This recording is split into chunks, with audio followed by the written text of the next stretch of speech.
بسم الله الرحمن الرحيم الحمد لله رب العالمين وأفضل الصلاة وأتم التسليم على سيدنا محمد وعلى آله وصحبه أجمعين.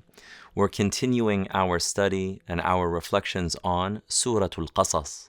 In this lesson, we'll look at verses 23 to 28, telling us about how Prophet Musa alayhi salam eventually gets married. So he has left Egypt now, and he comes to the land of Midian, and then Allah subhanahu wa ta'ala tells us, أعوذ بالله من الشيطان الرجيم ولما ورد ماء مدين وجد عليه أمة من الناس يسقون ووجد من دونهم امرأتان تذودان قال ما خطبكما قالتا لا نسقي حتى يصدر الرعاء وأبونا شيخ كبير. When he arrived at the well of Midian, he found a group of people watering their herds. Apart from them, set away from the people watering their herds, he noticed two women holding back their herd. So he asked them, "What is the matter?" And they replied, "We cannot water our animals until the other shepherds are done, for our father is a very old man."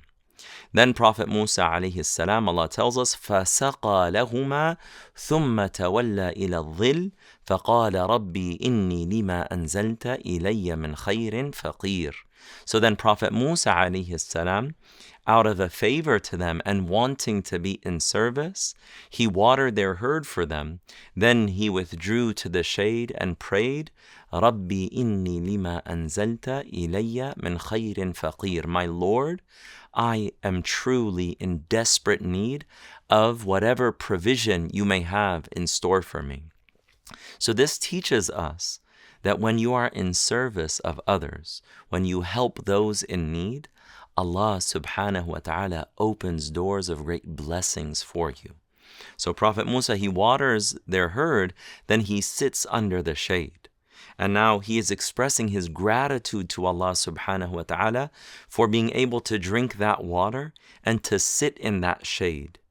And even in his gratitude, he recognizes the neediness that he has before Allah subhanahu wa ta'ala for every single blessing imaginable. So he's thankful, and he's also asking Allah subhanahu wa ta'ala for more, for an increase.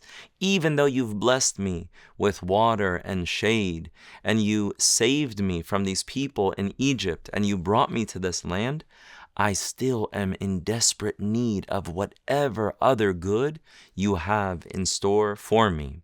And this teaches us that when we are seeking from Allah subhanahu wa ta'ala, we should have high aspirations. And especially in the month of Ramadan and outside of Ramadan, we should ask Allah subhanahu wa ta'ala for His greatest gifts, not because we deserve them, but because Allah subhanahu wa ta'ala is generous.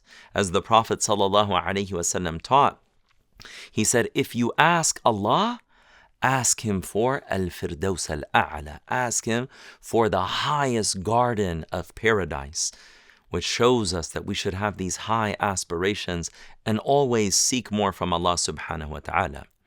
Allah then tells us in the next verse, فَجَاءَتْهُ إِحْدَاهُمَا تَمْشِي عَلَى اسْتِحْيَاءٍ قالت إن أبي يدعوك ليجزيك أجر ما سقيت لنا فلما جاءه وقص عليه القصص قال لا تخف نجوت من القوم الظالمين. Then one of the two women came to Prophet Musa, walking bashfully, walking modestly. And she said, my father is inviting you, so he may reward you for watering our animals for us. When Moses came to him and told him his whole story, and this is the name of the surah, Al-Qasas, the old man said, have no fear, you are now safe from the wrongdoing people. And the Mufassirin, they say, this could have been Prophet Shu'aib alayhi salam. There's differences of opinion regarding that.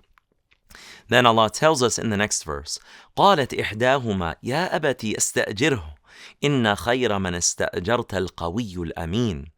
Oh, my father, one of the daughters suggested to her father, oh, my dear father, hire him, because a strong, trustworthy person is definitely the best person to hire.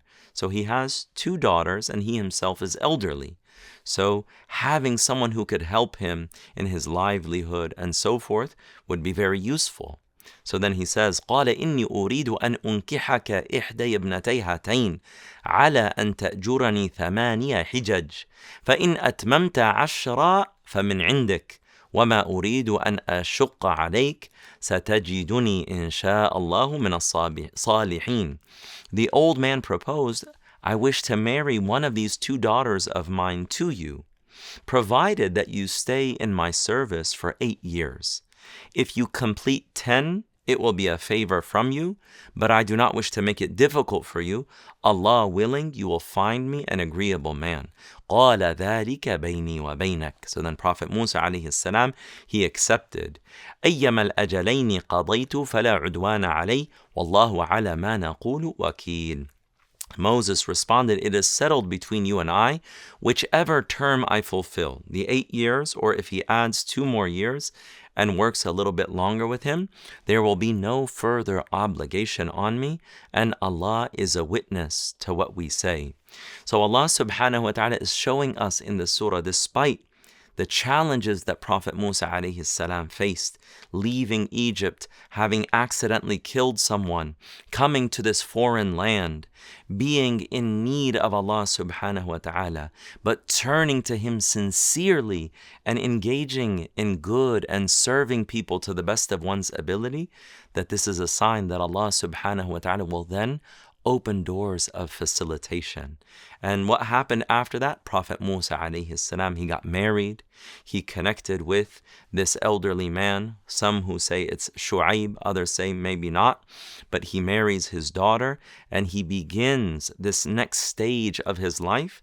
And Allah subhanahu wa ta'ala, the divine solicitude, Allah's care and support continues to guide Prophet Musa alayhi salam, all leading up to the moment of revelation, which is coming inshallah shortly.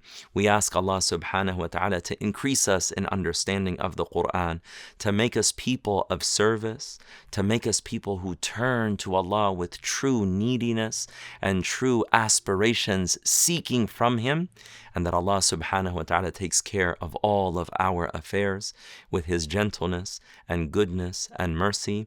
Ameen ya Rabbil Alameen. Wa sallallahu wa sallam ala Sayyidina Muhammad wa ala alihi wa sahbihi ajma'een. Walhamdulillahi Rabbil Alameen.